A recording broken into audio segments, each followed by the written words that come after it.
سلام، خوش آمدید به کانال ما. من دکتر امید سلامت هستم. صدای من رو از کانال سلامت شما میشنوید. در این ویدیو میخوایم درباره یکی از مهمترین بیماری‌های ویروسی جهان صحبت کنیم. هپاتیت. اما هپاتیت دقیقاً چیه؟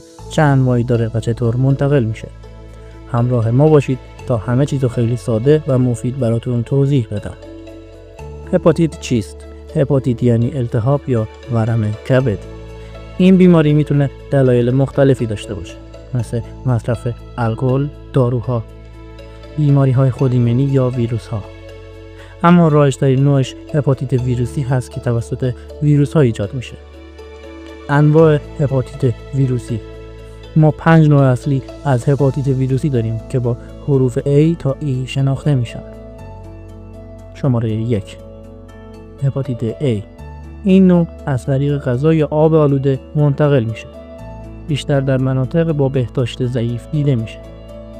معمولا خفیفه و خود به خود خوب میشه. شماره 2. هپاتیت B. از طریق خون، روابط جنسی محافظت نشده، سرنگ آلوده و از مادر به نوزاد منتقل میشه. میتونه مزمن بشه و خطر سرطان کبد میاره. شماره 3. هپاتیت C.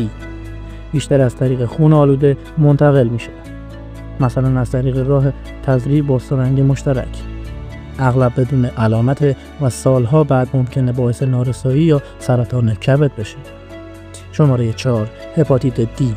فقط در افرادی دیده میشه که قبلا به هپاتیت B مبتلا شدن. این نوع خیلی خطرناک‌تره و معمولا با عوارض شدید همراهه. شماره 5. هپاتیت E. شبیه هپاتیت A هست و از طریق آب آلوده منتقل میشه.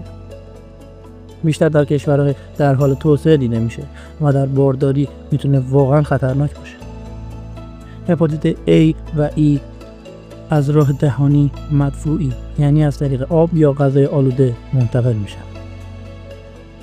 هپاتیت C، B و D از طریق خون و مایعات بدن مثل تزریق با سرنگ مشترک، خالکوبی یا سوراخ کردن بدن با وسایل آلوده، رابطه جنسی بدون محافظت، انتقال از مادر به نوزاد هنگام زایمان.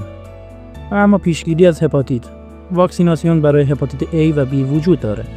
رعایت بهداشت غذایی و آب سالم، استفاده از سرنگ و وسایل استریل، رابطه جنسی محافظت شده، پرهیز از مصرف مشترک وسایل شخصی مثل مسواک یا تیغ. هپاتیت یه بیماری مهمه که بعضی از مواردش قابل پیشگیریه و حتی درمان پذیر هستن. اطلاع داشتن از راه‌های انتقال قدم اول برای پیشگیری